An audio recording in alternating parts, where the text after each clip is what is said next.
Dr. Yan-He wiped the sweat from her forehead as she finished stitching the deep gash on the young Altarian's arm. The creature's blue blood had stopped flowing, and its 3 eyes blinked gratefully at her. Around the medical bay, dozens of wounded aliens lay on beds, each one a refugee from the border wars that had been raging for months. The UHMS Sanctuary was humanity's largest hospital ship, stretching nearly 2 kilometers from bow to stern.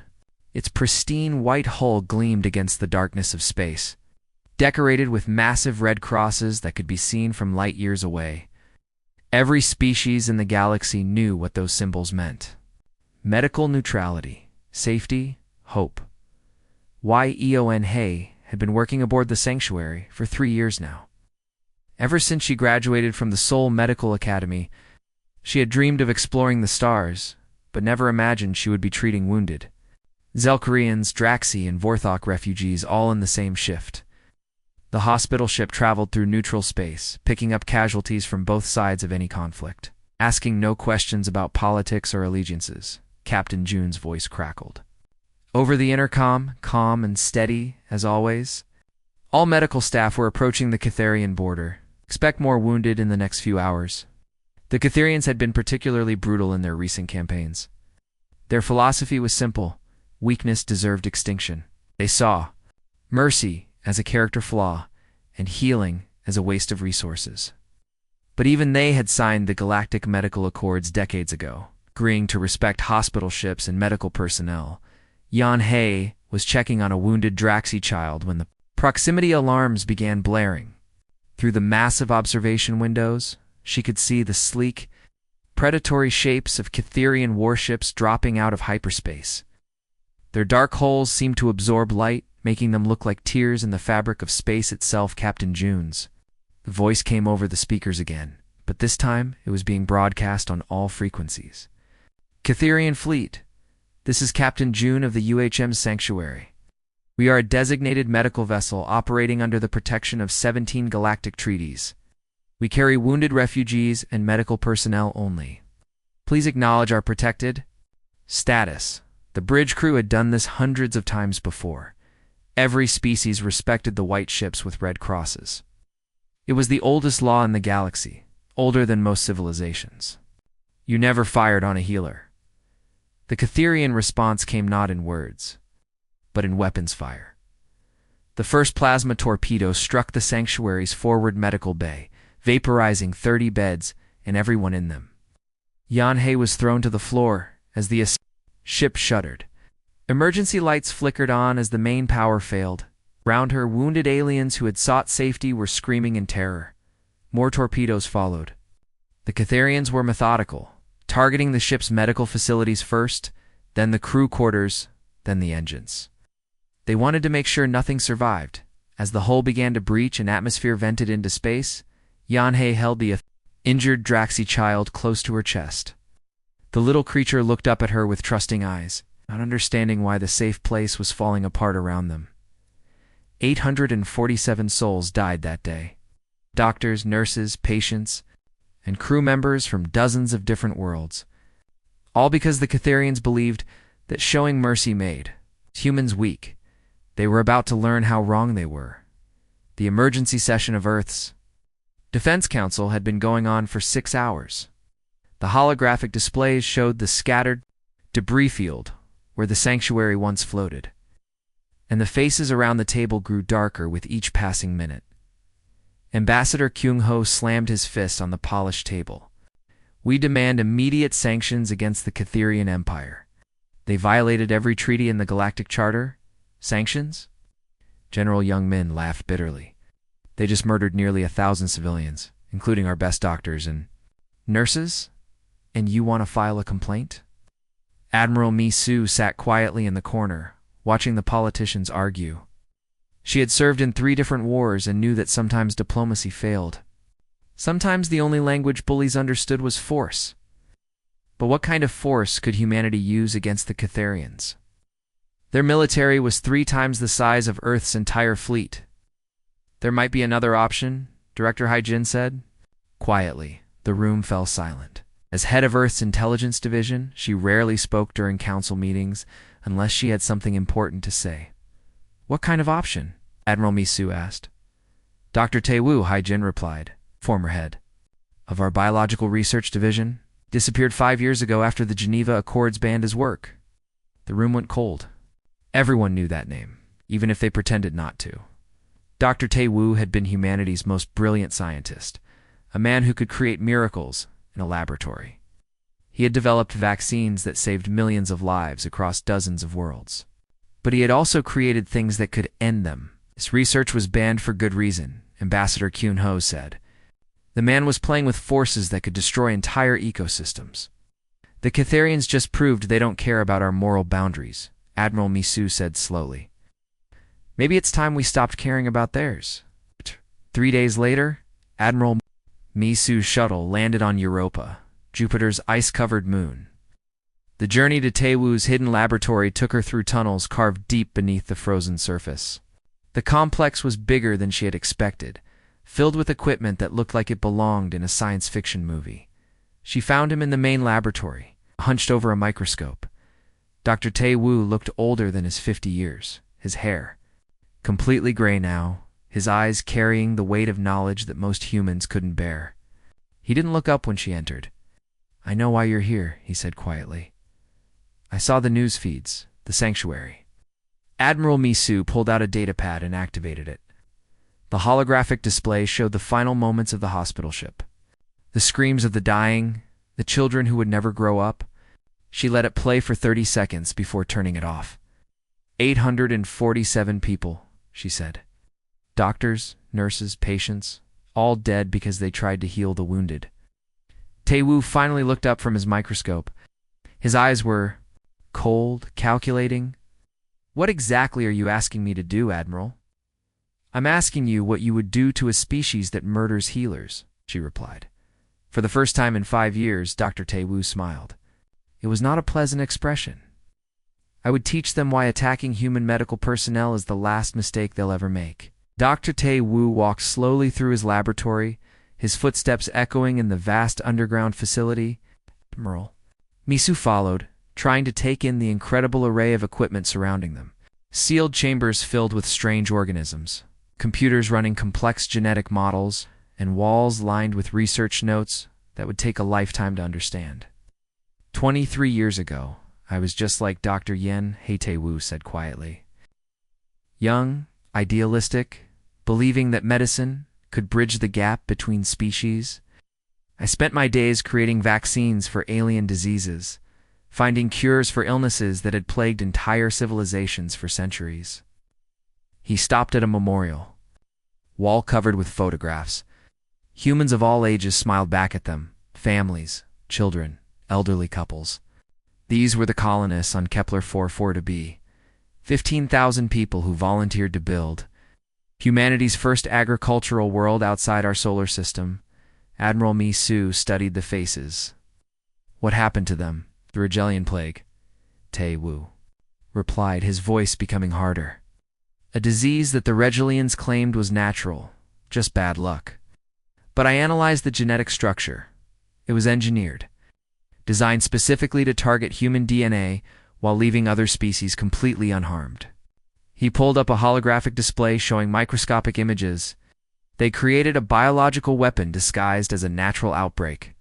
15,000 people died in agony over the course of 3 months. Men, women, children, all dead because someone decided humans were expanding too fast into their territory. The Admiral felt a chill run down her spine.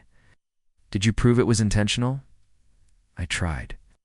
I presented my evidence to the Galactic Health Authority, the Interspecies Medical Council, even the Regulian government itself. They all dismissed it as conspiracy theories, told me I was letting grief cloud my scientific judgment. Taewoo's hands clenched into fists. So I decided to prepare for the next time. He led her deeper into the facility, past rows of sealed containment units. I've spent 5 years here working on something the galaxy has never seen before. Not a virus, not a bacteria, but something far more sophisticated. A biological system that can identify specific genetic markers and target them with perfect precision. You mean you can make diseases that only affect certain species? You can make diseases that only affect certain individuals if I want to? Taewoo said. But more importantly, I can create organisms that respond to behavior patterns. Species that attack human medical personnel will find themselves facing very specific consequences.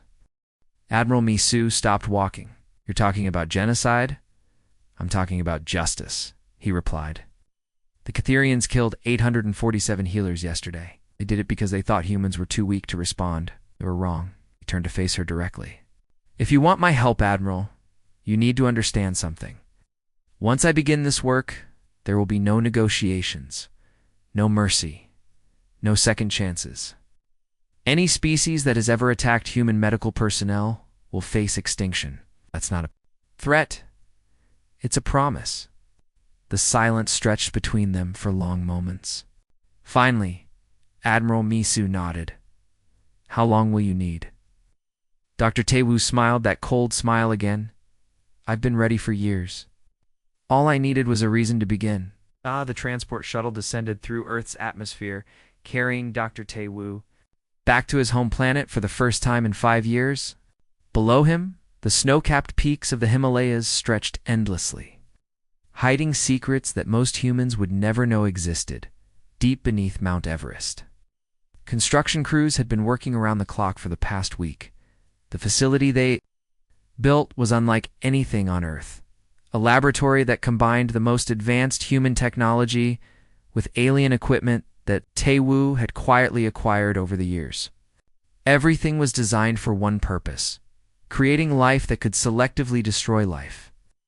The genetic database is complete, Dr. Su Young reported as she handed Taewoo a data tablet. She was one of the few scientists brave enough to work on the project. We have genetic markers for every species that has attacked human medical personnel in the last 50 years. Taewoo scrolled through the list. 17 different species, from the brutal Catherians to the seemingly civilized Andromedans who had once fired on a human medical transport by accident. Each species had distinct genetic signatures that his organisms would be able to identify and target.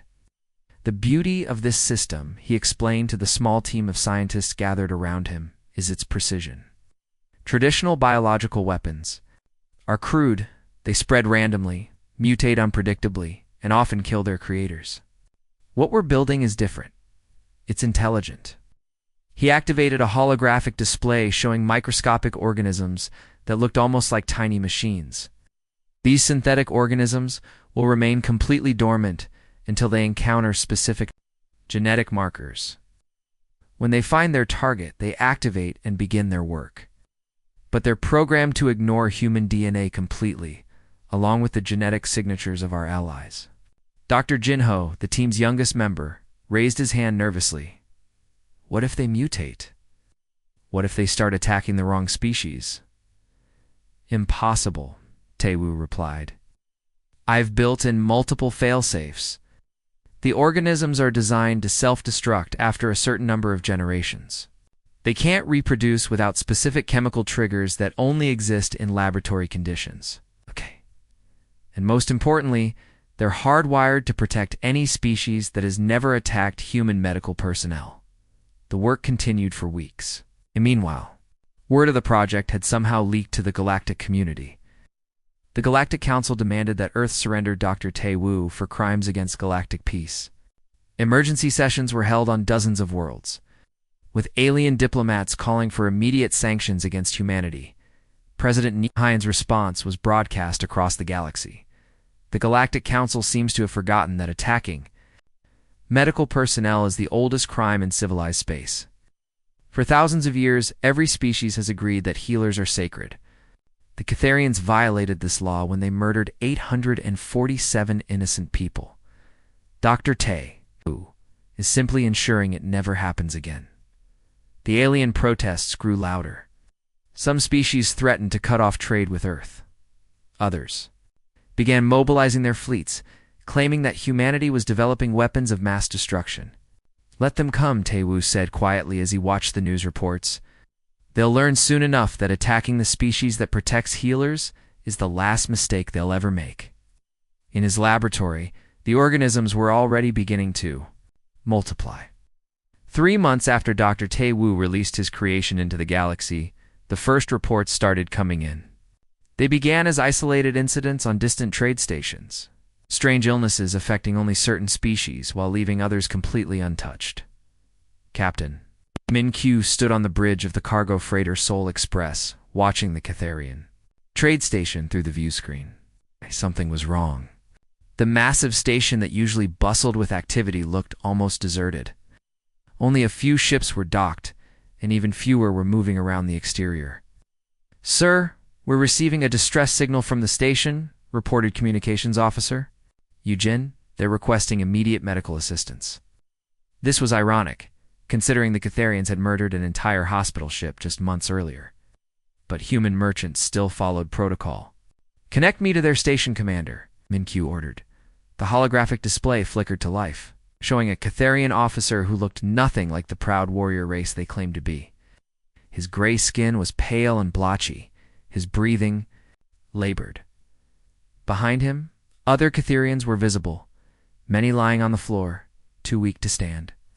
"Human vessel," the officer wheezed. "We need medical supplies. Our people are dying from an unknown plague.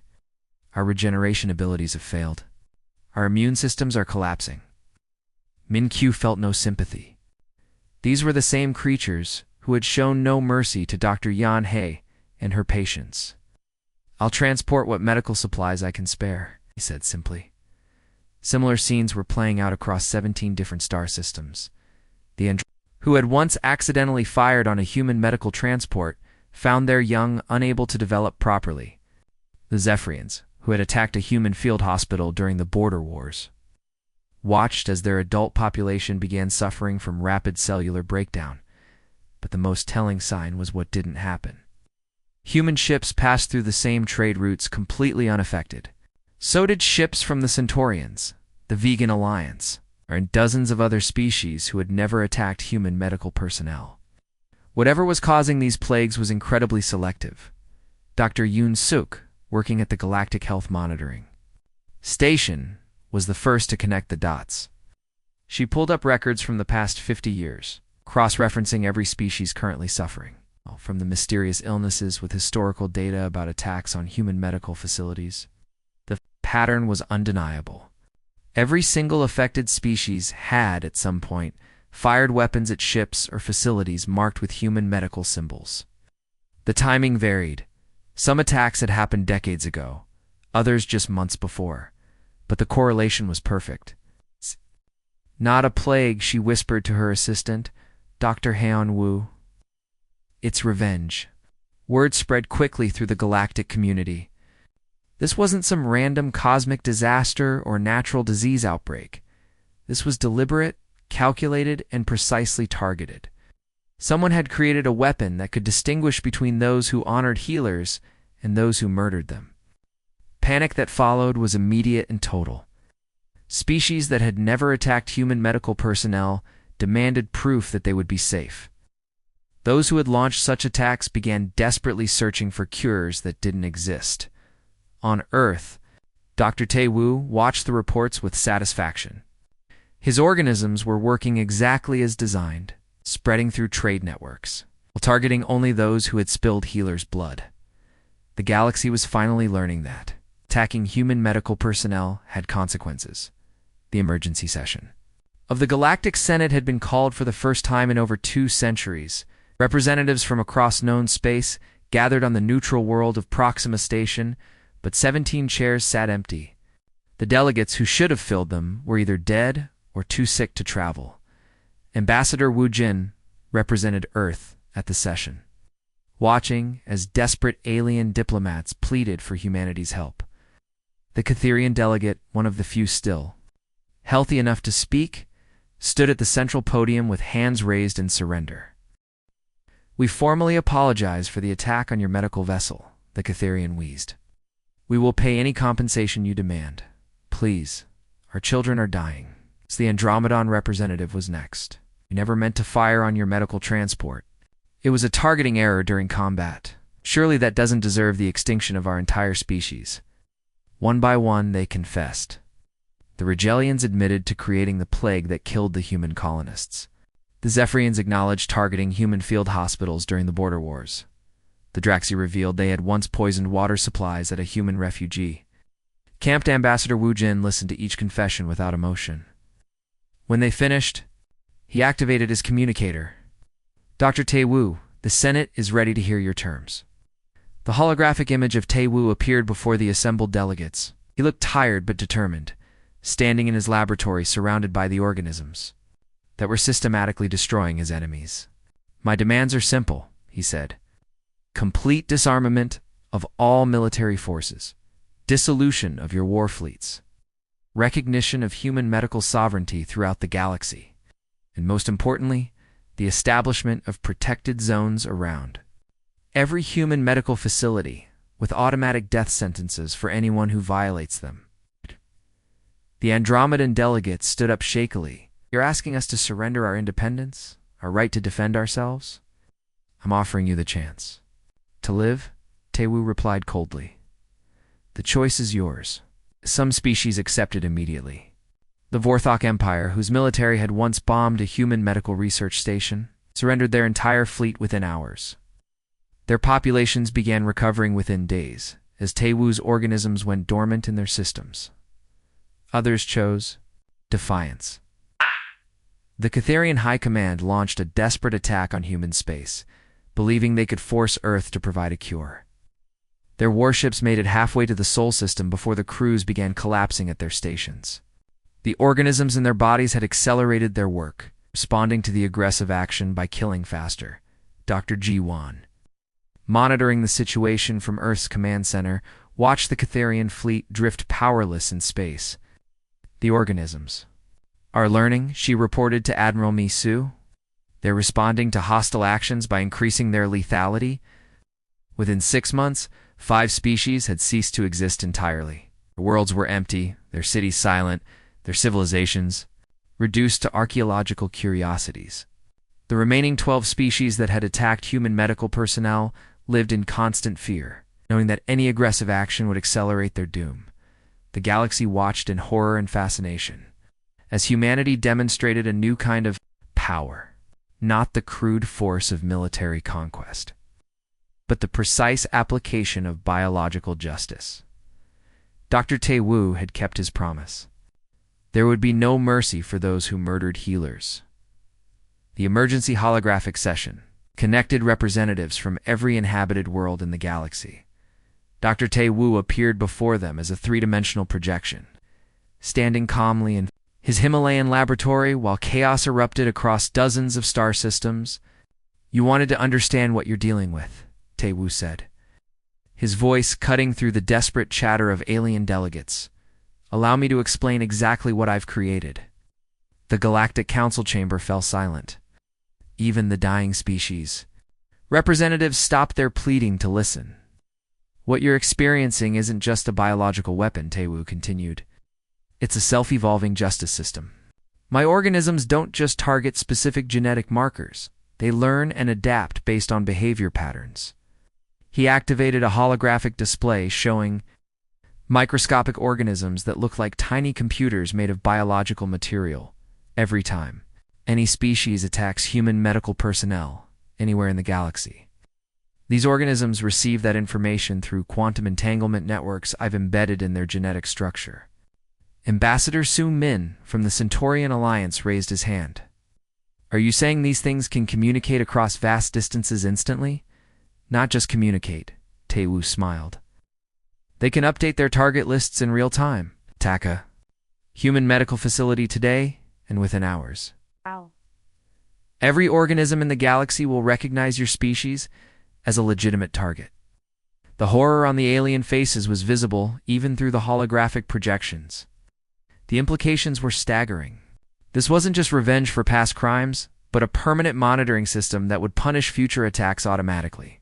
But here's the truly elegant part, Tae-Woo continued. I've hidden the cure formula in human DNA itself. Not in our medical databases or computer systems, but encoded directly into our genetic structure. Every human carries the key to stopping the organisms embedded in sequences that look like junk DNA to anyone who doesn't know what they're looking for. Dr. So Young, who had worked on the project from the beginning, stood beside him. The formula isn't just hidden, she added. It's distributed across the entire human population. You need genetic samples from at least 1,000 different humans. To piece together the complete cure, the silence that followed was deafening. The Catharian delegate, now barely able to stand, spoke first. You've made yourselves indispensable. Can't survive without you, but we can't attack you either. Exactly, Taewoo nodded. And in case you're thinking about capturing humans, for their genetic material, the organisms respond to that too. Kidnapping, forced genetic sampling, or any form of coercion against human medical personnel will accelerate the dying process. The Andromedan representative's voice shook with fear. How far has this system spread? Taewoo's expression became deadly serious. Released it 3 years ago, long before the sanctuary was attacked. It's had time to spread through every trade route, every space station, every inhabited world in the galaxy. There isn't a single star system that hasn't been touched by my creation. The galaxy had become his laboratory, and every species was now part of his experiment in biological justice. Welcome to the new reality, Taewoo said softly. Attack human healers and face extinction. Das. The Galactic Assembly had been transformed into something resembling a hospital waiting room. Delegates from dying species sat in chairs that had been specially designed for their alien physiology, many hooked up to life support systems just to attend the session. The once proud representatives of interstellar empires now looked like patients begging for treatment. Dr. Taewoo stood at the center of the chamber, no longer appearing as a hologram, but present in person for the first time since the crisis began. Beside him, Admiral Mi-Su held a data tablet containing the terms of what would become known as the Terran Medical Concordat. The choice is simple, Taewoo announced to the assembled delegates. Accept humanity's medical authority, and your people live. Refuse, and watch them die. The Catharian delegate, now so weak he could barely lift his head, spoke first. What exactly are you demanding from us? Admiral Mi-Su stepped forward. All human medical personnel will be granted absolute immunity throughout your territories.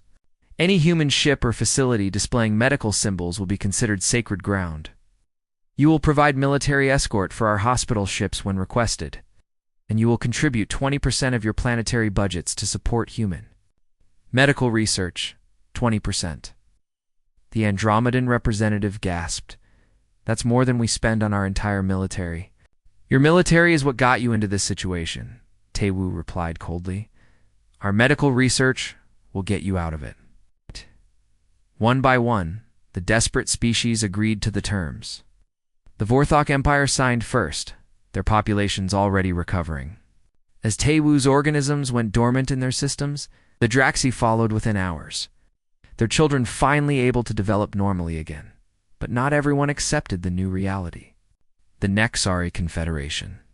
Proud warriors who had attacked a human medical station 50 years earlier refused to bow to human authority. Their leader, General Crix, stood defiantly despite the visible sickness weakening his body. We will not surrender our sovereignty to a species we once considered inferior, he declared. We'd rather die with honor than live as your servants. That can be arranged, Taewoo said quietly. Within 3 months, the Nexari homeworld was silent. Their great cities stood empty, their proud military reduced to ghost ships drifting through space. They had chosen extinction over submission, and Taewoo's organisms had honored their choice. The transformation of the galaxy was swift and complete. Human medical ships, once vulnerable targets, now traveled with escorts from dozens of different species. The new UHM's Mercy, built to replace the destroyed sanctuary, carried patients from across the galaxy while protected by a fleet that included former UHL. Enemies turned grateful allies.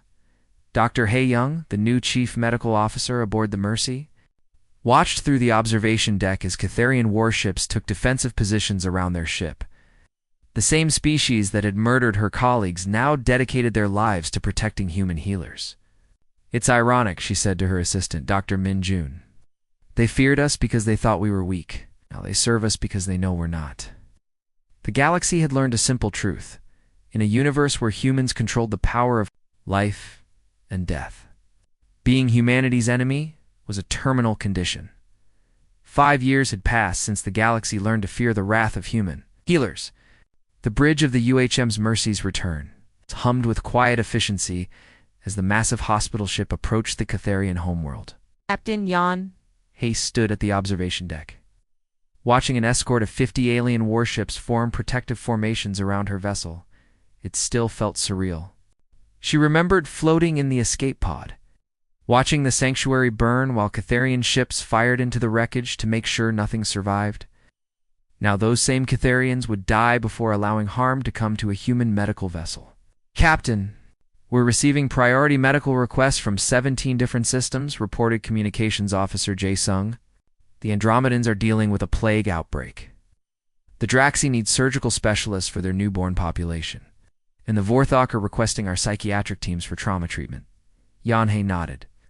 The Mercy's return was 3 times larger than the old sanctuary, equipped with medical technology that seemed like magic to most alien species. But more importantly, it carried something the original hospital ship never had: absolute protection. Set course for the Andromedon.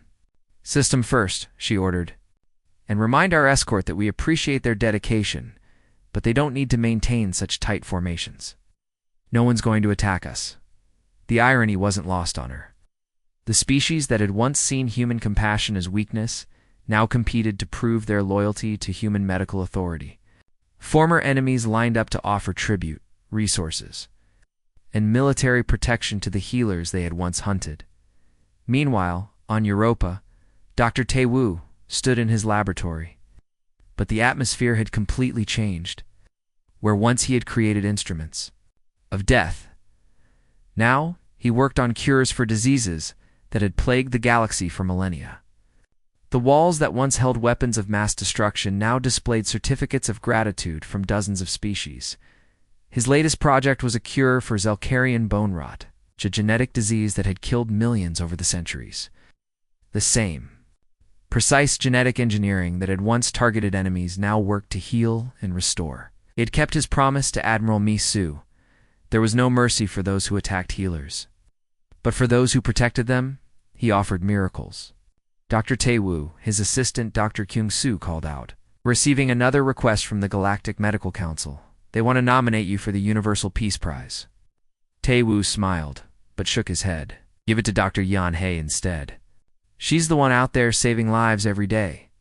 I just made sure she could do it safely." Across the galaxy, human medical ships traveled under the protection of species that had once been humanity's greatest enemies. The white halls with red crosses were no longer symbols of vulnerability, but of absolute power. Every alien child learned the same lesson in school: never harm those who heal. For humanity's mercy is matched only by their memory. The galaxy had discovered that humanity's greatest weakness, their inability to ignore suffering, had become their ultimate strength.